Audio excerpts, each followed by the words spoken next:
Alors, j'ai fait un ouvrage qui s'appelle Le Christ philosophe, dans lequel j'explique, c'est toute ma thèse, que le monde occidental actuel doit ses valeurs essentielles à l'héritage chrétien.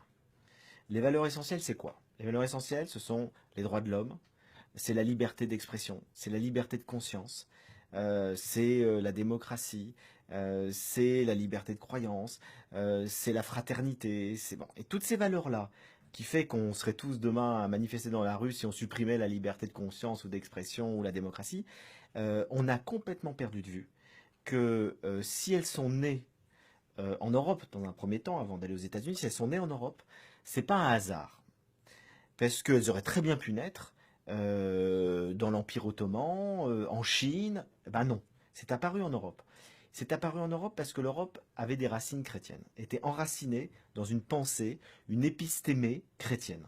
Et au fond, le grand paradoxe de l'histoire de l'Europe, c'est qu'elle a été nourrie par le christianisme, mais qu'elle a dû s'émanciper du christianisme comme religion, on va dire institutionnelle, pour donner la démocratie, les droits de l'homme, etc., tout en s'inspirant des valeurs chrétiennes. Donc finalement, il y a une grande compatibilité entre le message de l'Évangile et la modernité. Pourquoi?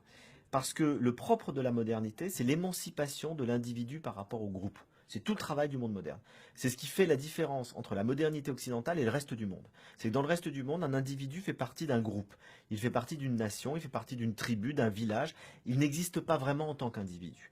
Et donc, il n'a de valeur qu'en tant que place qu'il a dans la société, et cette place, il ne la choisit pas vraiment. Ça, c'est le monde traditionnel.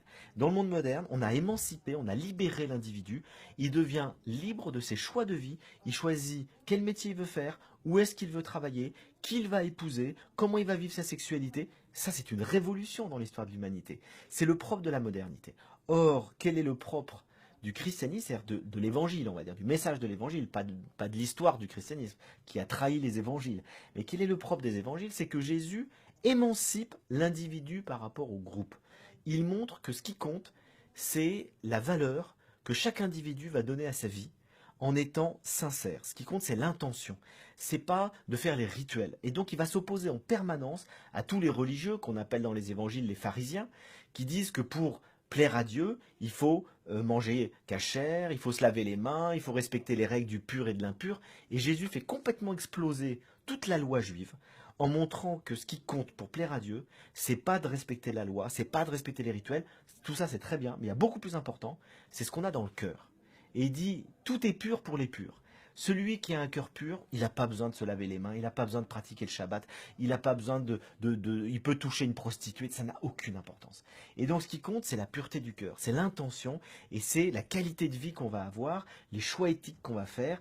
Et donc fondamentalement, le message de l'évangile se résume à aimer son prochain et avoir une qualité de vie humaine profonde. Et c'est ça qui plaît à Dieu, bien plus que l'observance de la loi religieuse. C'est une révolution totale. C'est pour ça qu'on a dit que le christianisme était la religion de la sortie de la religion. C'est un message qui émancipe l'individu par rapport au groupe. Il y a un passage très fort aussi dans l'évangile de Saint Jean, chapitre 4, où il discute avec la femme samaritaine. La samaritaine, c'est une hérétique pour les juifs, puisqu'elle ne pratique pas du tout la même religion, et les samaritains croient on doit adorer Dieu sur la montagne de Samarie et non pas dans le temple de Jérusalem. Et pour les juifs, on ne peut adorer Dieu que dans le temple de Jérusalem. Et cette femme samaritaine, qui a tout pour déplaire aux religieux, parce que c'est une femme d'abord, ensuite elle est samaritaine, donc elle n'est pas juive, c'est une hérétique, et ensuite elle a eu 5 maris, donc elle n'a pas une vie très catholique. Et Jésus aime parler avec cette femme, comme il aime parler avec tous les marginaux. Et elle lui pose la question, mais où est la religion vraie? Est-ce qu'il faut pratiquer sur la montagne de Samarie, comme ont fait les Samaritains, ou à Jérusalem? Et Jésus lui dit, en vérité je te le dis, ce n'est ni à Jérusalem, ni sur la montagne de Samarie qu'il faut pratiquer, il faut pratiquer en esprit et en vérité, parce que Dieu est esprit. Ça veut dire, peu importe que vous soyez juif, chrétien, bouddhiste ou musulman, ce qui compte, c'est votre conscience. Est-ce que vous suivez selon votre conscience ce que Dieu vous demande? Et donc là, on n'a pas besoin d'une religion explicite, on n'a pas besoin de rituels, on n'a pas besoin de sacrements. C'est une libération totale de l'individu. Jésus ne dit pas aux gens, n'allez plus dans les temples et tout, il dit, c'est secondaire. Le plus important, c'est votre relation personnelle avec Dieu dans votre conscience. Suivez votre conscience. Ça, c'est la modernité.